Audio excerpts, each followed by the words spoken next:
1990s और 2000s की शुरुआत वो वक्त था जब बॉलीवुड सिर्फ एक फिल्म इंडस्ट्री नहीं बल्कि इंडिया की कल्चरल आइडेंटिटी बन चुकी थी। बॉलीवुड मूवीज सिर्फ एंटरटेनमेंट का जरिया नहीं था बल्कि इमोशंस, रिलेशनशिप्स और इंडियन वैल्यूज को पोर्ट्रे करती थी। हर फ्राइडे सिनेमा हॉल्स के बाहर लंबी लाइंस, सुपरस्टार्स के कटआउट्स को दूध से नहलाना और फिल्मों के डायलॉग्स हर जुबान पे चढ़ जाना, ये सब बॉलीवुड का ही जादू था। लेकिन फिर आया एक ऐसा मोड़ जब एक साइलेंट रेवोल्यूशन ने बॉलीवुड के राज को चैलेंज कर दिया और वो था साउथ डब मूवीज का दौर। और ऐसे वीडियोस हम आपके लिए हर हफ्ते लेकर आते हैं, तो मेरे चैनल को सब्सक्राइब करें और चलिए चलते हैं इस टॉपिक पर। बॉलीवुड का पहला सुनहरा दौर था जब मूवीज में सिर्फ ग्लैम और ग्लोस नहीं बल्कि कहानी और एक्टिंग का भी मयार होता था। फिल्म दिल वाले दुल्हनिया ले जाएंगे, जिसमें राज और सिमरन की लव स्टोरी को सिर्फ स्क्रीन तक नहीं बल्कि हर दिल तक पहुंचा दिया। फिल्म कुछ कुछ होता है जिसने कॉलेज रोमांस और फ्रेंडशिप का एक नया कॉन्सेप्ट दिया। फिल्म लगान, जिसमें हिस्टोरिकल और स्पोर्ट्स ड्रामा को मिक्स करके एक क्लासिक मास्टरपीस बनाया। कभी खुशी कभी गम, जिसमें इंडियन फैमिली वैल्यूज और इमोशंस को ग्रैंड स्केल पर पेश किया। फिल्म थ्री इडियट्स, जिसने इंडियन एजुकेशन सिस्टम पर आवाज उठाई। और फिल्म गदर, एक प्रेम कथा जिसने पार्टीशन की कहानी को इमोशनल और एक्शन पैक्ड बनाया। लेकिन धीरे धीरे बॉलीवुड का फोकस कहानी से हटकर सिर्फ स्टार पावर और मसाला कंटेंट पर आ गया।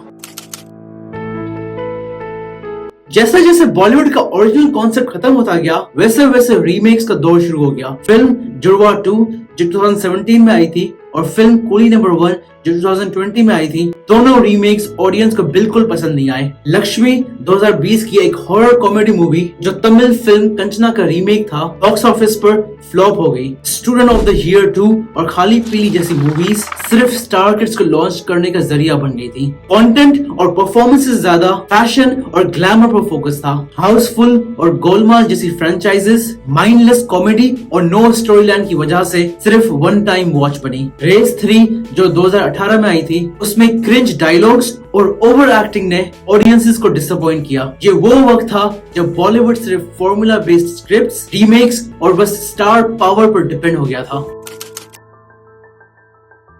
जब बॉलीवुड का राज हर तरफ था, तब साउथ इंडियन मूवीज को सिर्फ रीजनल सिनेमा कहा जाता था। तेलुगु, तमिल, कन्नड़ा और मलयालम मूवीज सिर्फ सदर्न स्टेट्स तक सीमित रह गई थी। लेकिन फिर आया डब मूवीज का कॉन्सेप्ट और धीरे धीरे ये मूवीज हिंदी स्पीकिंग ऑडियंसेस तक पहुंची। सेट मैक्स, जी सिनेमा और यूटीवी मूवीज जैसे चैनल्स पर साउथ इंडियन डब मूवीज को फिलर्स की तरह दिखाया जाता था। मूवीज जैसे इंदिरा द टाइगर, एक और रक्षक, मेरी जंग, वन मैन आर्मी, इन मूवीज का low budget dubbing, funny dialogues और ओवर द टॉप एक्शन के बावजूद कुछ लोगों को ये एक गिल्टी प्लेजर की तरह पसंद आने लगी।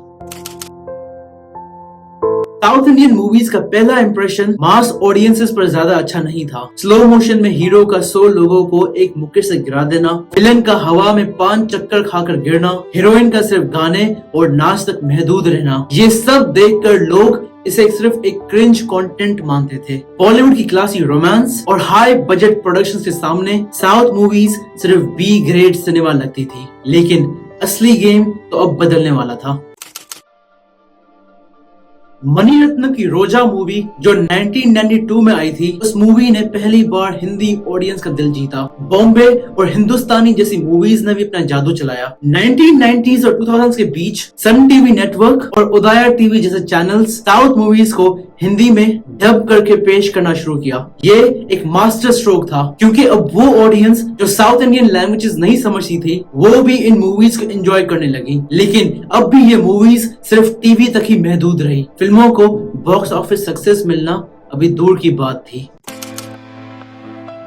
साउथ इंडियन सिनेमा ने धीरे धीरे अपना कंटेंट बदला। जब बॉलीवुड नेपोटिज्म और रीमेक्स में उलझा हुआ था, तब साउथ इंडियन सिनेमा ने असली कंटेंट पर काम करना शुरू कर दिया था। अर्जुन रेड्डी जो 2017 में आई थी, एक रॉ और बोल्ड लव स्टोरी जो इतनी ज्यादा पॉपुलर हुई कि बॉलीवुड को इसे कबीर सिंह के रूप में कॉपी करना पड़ा। कम्बलंगी नाइट्स मलयालम सिनेमा की एक मूवी जो मेंटल हेल्थ और फैमिली डायनामिक्स को सेंसिटिव और रियलिस्टिक तरीके से पेश करती है। विक्रम वेदा एक इंटेलिजेंट क्राइम थ्रिलर जो साउथ की स्टोरी टेलिंग ताकत को दिखाता है। साउथ मूवीज ने सिर्फ कमर्शियल सक्सेस नहीं बल्कि क्रिटिकल अक्लेम भी हासिल किया। जब बॉलीवुड मूवीज का मजा सिर्फ थिएटर या ओटीटी पर पैसे देकर मिलता था, तब यूट्यूब एक ऐसा फ्री एंटरटेनमेंट हब बन रहा था जहां साउथ इंडियन डब मूवीज ने धमाका कर दिया। और इस रेवोल्यूशन के असली हीरो थे यूट्यूब चैनल्स, खास करके गोल्डमाइन टेलीफिल्म्स। गोल्डमाइन टेलीफिल्म्स ने साउथ इंडियन मूवीज को हिंदी डबिंग के साथ इतना मास लेवल पर इंट्रोड्यूस किया कि ये हर एक घर का हिस्सा बन गया। इस चैनल ने हजारों मूवीज अपलोड की जिसके करोड़ों व्यूज आए। मूवीज जैसे सराय नूरू, डीजे और लकी द रेसर ने YouTube पर 100 मिलियन से ज्यादा व्यूज क्रॉस किए। गोल्डमाइन ने सिर्फ मूवीज अपलोड नहीं की बल्कि उन्हें ऐसे प्रेजेंट किया कि लोगों को असली बॉलीवुड ब्लॉकबस्टर का फील आया। मूवीज के टाइटल्स और थंबनेल्स इतने ड्रामेटिक और कैची होते थे जो लोगों को मजबूर करती थी देखने पर। जहां पहले लोग YouTube पर सिर्फ सॉन्ग्स, ट्रेलर्स और कॉमेडी क्लिप्स देखते थे, वहीं अब फुल साउथ इंडियन मूवीज भी मिलने लगी। मैंगो बॉलीवुड और आदित्य मूवीज जैसे चैनल्स भी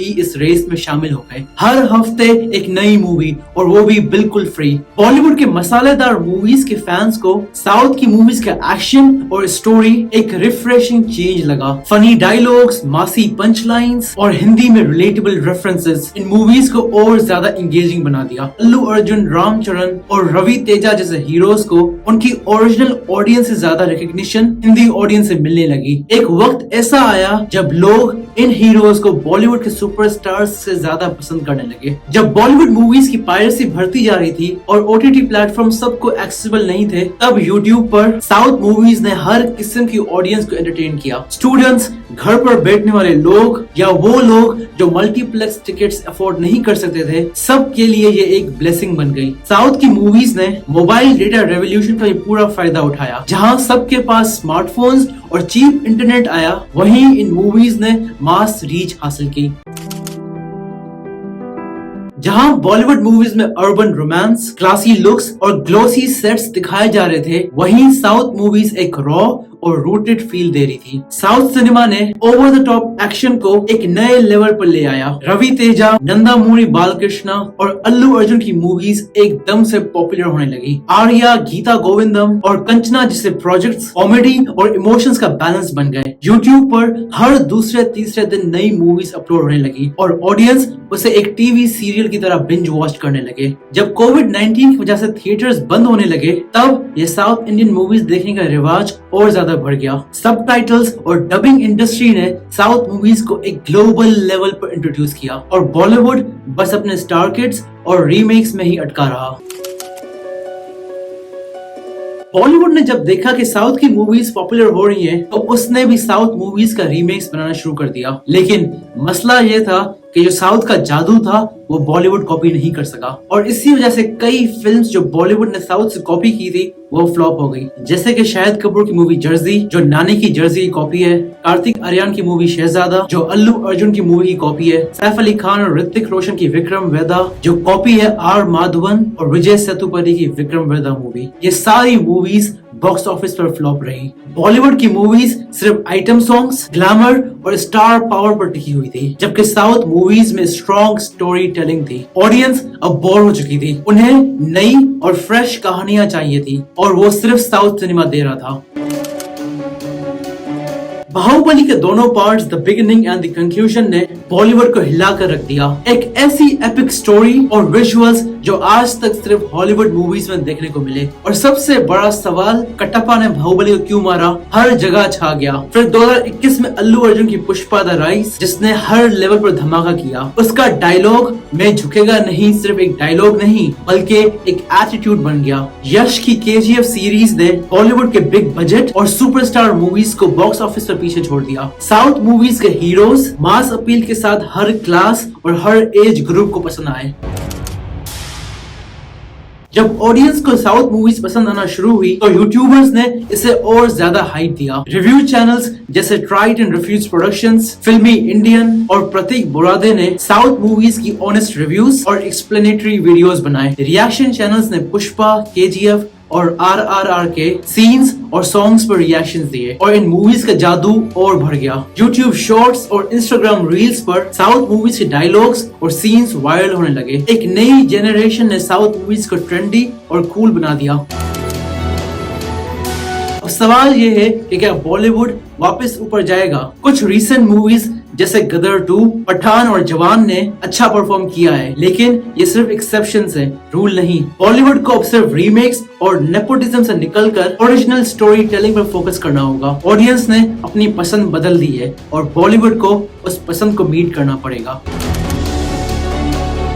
आज इंडियन सिनेमा का मंजर बिल्कुल बदल चुका है। एक वक्त था जब बॉलीवुडी सिनेमा का राज था, लेकिन अब पैन इंडियन मूवीज ने हर तरफ अपना जादू चला दिया है। अब ऑडियंस को लैंग्वेज या रीजन से कोई फर्क नहीं पड़ता। लोग अब सिर्फ अच्छी कहानी और स्ट्रॉन्ग कंटेंट चाहते हैं। साउथ इंडियन मूवीज का ये जादू सिर्फ कहानियों तक सीमित नहीं है, बल्कि एक्टर्स भी अब इंडस्ट्री बाउंड्रीज तोड़ रहे हैं। प्रभास ने बाहुबली सिर्फ तेलुगु से नहीं बल्कि पूरे इंडिया का दिल जीता और बॉलीवुड में साहू किया। धनुष ने तमिल सिनेमा से शुरुआत की, लेकिन रांझना और अतरंगी रे जैसे बॉलीवुड प्रोजेक्ट से अपनी वर्सैटिलिटी दिखाई। यश जो पहले सिर्फ कन्नड़ा मूवी का हिस्सा था, उनकी KGF ने उन्हें पैन इंडिया सुपरस्टार बना दिया। रश्मिका मंदाना ने तेलुगु और कन्नड़ा फिल्म से अपना नाम बनाया और अब बॉलीवुड में वो गुड बाय और एनिमल जैसे प्रोजेक्ट्स कर रही है। तापसी पन्नू ने तेलुगु और तमिल सिनेमा से शुरुआत की और अब वो बॉलीवुड की एक लीडिंग एक्ट्रेस बन चुकी है। ऑडियंस अब पैन इंडिया कंटेंट देखना चाहती है। मूवीज जैसे कंतारा, जेलर, दशहरा और सीतारमम ने यह साबित कर दिया